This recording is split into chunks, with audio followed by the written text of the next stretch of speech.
بسم اللہ الرحمن الرحیم۔ عزیز دوستوں، سردیوں کا موسم ہے۔ اکثر دوستوں کے طرف سے یہ سوال آتا ہے کہ ہمارے سردیوں میں پاؤں سوج جاتے ہیں، اور خاص طور پر بچیوں کے ساتھ یہ معاملہ بہت پیش آتا ہے۔ خواتین کیونکہ ان کا زیادہ تر کام پانی سے ہوتا ہے، سردی میں کپڑے دھونا، برتن دھونا، گھر کی صفائی کرنا، تو اکثر جو ہے ان کے پاؤں سوج جاتے ہیں اور انتہائی تکلیف کرتے ہیں، خون وہاں رک جاتا ہے۔ اور اسی طرح جو کام کرنے والے سردی میں لوگ ہوتے ہیں، ان کے لیے یہ مسئلہ اکثر تکلیف دہ اور پریشانی کا باعث بنتا ہے۔ عزیز دوستو، ایک تو یہ ہے کہ اپنے پاؤں کو سردی سے بچائیں، یعنی جرابیں پہن کر رکھیں، موزے پہن کر رکھیں اور گرم کریں۔ اور دوسرا، اگر اس طرح کا کوئی معاملہ ہو جائے تو پھر بہت آسان گھر میں ہی آپ علاج کر سکتے ہیں۔ کچھ دن ایسے ہی گھر میں میری بچی کے ساتھ معاملہ پیش آیا، تو میں نے یہی علاج کروایا، اور الحمدللہ ایک دفعہ ہی کے علاج سے وہ ٹھیک ہو گئے، مسئلہ ان کا درست ہو گیا۔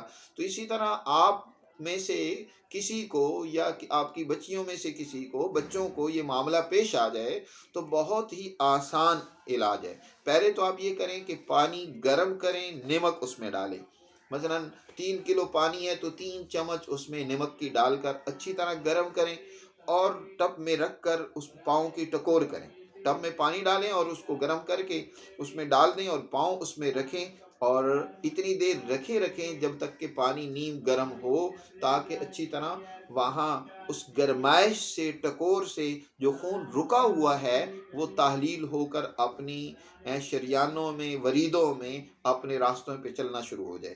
ٹکور کریں۔ اس کے بعد آپ نے کرنا یہ ہے کہ سرسوں کا تیل لے لینا ہے، آدھا پاؤ سرسوں کا تیل لے لیں، اس میں ایک چھوٹی چمچ نمک کی مکس کر لیں، اور ہلکا سا اس کو گرم کر لیں، اور اس کی مالش کریں، اچھی طرح مالش کریں۔ مالش کر کے اوپر آپ جرابیں پہن کر رات کو سو جائیں۔ انشاءاللہ ایک دفعہ ہی سے بہت فرق پڑے گا، لیکن احتیاطاً 3 دن مسلسل کر لیں۔